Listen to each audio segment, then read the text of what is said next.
A ceiling. A vault of heaven painted by human hands. Michelangelo, alone on a scaffold, lays on his back, brush poised above, spirit trembling below. The Sistine Chapel Ceiling, often reduced to a postcard of God and Adam reaching for each other. But this painting is more than a single moment. It is a journey, a cry, a mirror. What if the ceiling isn't just a story of Genesis, but of Michelangelo himself? What if this painting, high above Rome, tells us less about God and more about man? Let's uncover what the Sistine Chapel Ceiling is really trying to say. It begins in 1508. Rome. Michelangelo Buonarroti, already famed for sculpting the Pietà and the colossal David, is summoned by Pope Julius II. Not to sculpt, but to paint. He is reluctant. Painting is not his love. He sees himself first and foremost as a sculptor. Besides, the task is immense. A curved ceiling 134 feet long, 44 feet wide.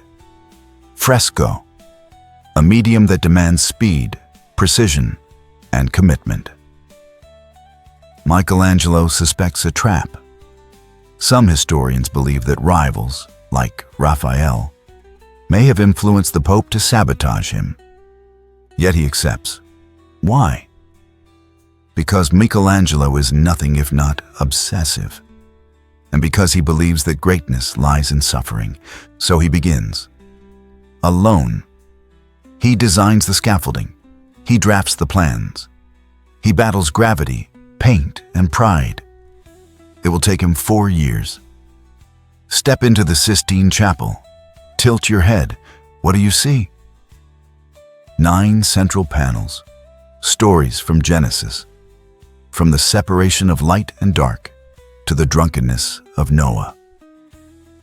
Surrounding them, figures of prophets and sibyls, men and women from different traditions, foretelling the coming of Christ.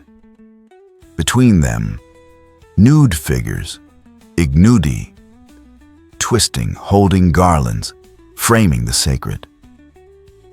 Below, lunettes and spandrels, depictions of Christ's ancestors. It is dizzying, but also deliberate. Every gesture, every gaze, every muscle carved in paint. Michelangelo isn't just telling a story, he's creating a cosmos. Let's start with the most iconic, the creation of Adam. 2 hands nearly touching. Adam reclines, languid and youthful. God rushes toward him, wrapped in a swirling cloak. But look closer. God isn't simply handing over life. He's extending intellect. That swirling cloak resembles a human brain. The divine gift may not just be breath, but consciousness. Adam's hand is limp. He is passive. God, by contrast, is full of intent, surrounded by angels. Even Eve is there, cradled beneath his arm. Creation isn't a single act. It's a sequence. From the separation of light to the expulsion from Eden, Michelangelo captures not just what happened, but how it felt. Seated along the architectural throne of the ceiling are 12 monumental figures, 7 prophets from Hebrew scripture, 5 sibyls from Greco-Roman mythology. Why both? Because Michelangelo and Renaissance thinkers saw truth not just in scripture, but in all traditions. The Delphic Sibyl is young, radiant, and alert. Jeremiah, in contrast, slumps forward, grief written across his brow. Each figure is sculptural, monumental, full of psychological intensity. They don't just foretell Christ. They embody human emotion, doubt, wonder, sorrow, fury. This ceiling is a cathedral of the human condition. There are 20 nude male figures on the ceiling. They don't represent biblical characters. They don't follow a clear narrative. So why are they there? Perhaps they are angels, or divine intermediaries, or perhaps they are simply beauty for its own sake. Michelangelo, obsessed with the human form, gives us a study in muscular perfection. They twist, they strain, they lounge. Their bodies echo the tension of the cosmos. The divine is revealed through flesh. But beneath this grandeur lies something darker. Michelangelo was tormented by faith, by desire, by aging, by expectation. He wrote poetry full of self-doubt. He feared damnation, yet yearned for salvation.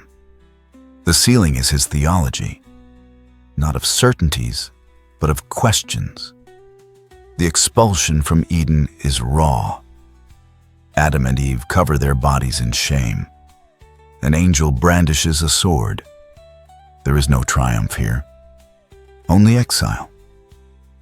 Michelangelo saw the fall not just as a biblical event, but as his fall, a symbol of human failure, of longing, of separation, but also of grace. The ceiling isn't just narrative, it's mathematical, geometrical, architectural. The placement of figures echoes ratios found in nature. Golden sections, divine proportions. Some scholars argue that Michelangelo encoded hidden meanings. Perhaps the ignudi represent the 20 attributes of the soul. Perhaps the brain shape in God's cloak is deliberate neuroanatomy. We may never know. But we do know this. Michelangelo painted with intention. Nothing is random. Even chaos is composed. When the ceiling was unveiled in 1512, it shocked viewers. Nudity in a sacred space. Twisting, pulsing muscles. This was not the modesty of medieval saints. This was something bolder, more honest. For Michelangelo, the body was divine. Flesh was not to be hidden, but celebrated. But later centuries disagreed. In the 1560s, during the Counter-Reformation, many of the nudes were painted over with drapery. It wasn't until the 1980s restoration that Michelangelo's original figures emerged again. In revealing the body, he was also revealing the soul. From 1980 to 1994, the Sistine Chapel underwent a massive restoration. Centuries of candle soot, grime, and overpainting were removed. What emerged shocked the world. The colors, lush greens, vibrant blues, pinks, oranges, luminous flesh tones. Michelangelo wasn't just a sculptor in paint. He was a colorist. The restoration also revealed tiny details, fingerprints, revisions, human touches. Suddenly, the ceiling felt closer, more alive, more Michelangelo.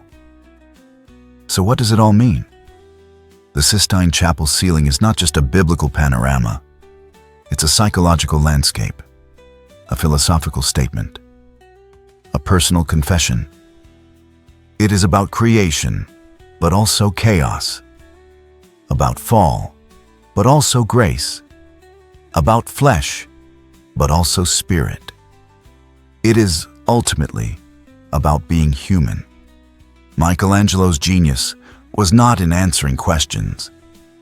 It was in asking them through form, color, and gesture. The ceiling invites us not to believe blindly, but to feel, to wonder, to reach. Next time you see the Sistine Chapel, in person or in picture, don't just look up, look inward. Because this ceiling, painted over 4 years by a tormented, brilliant soul, doesn't just tell the story of God. It tells our story of dust and divinity, of longing and light, of hands reaching across the void, and perhaps never quite touching.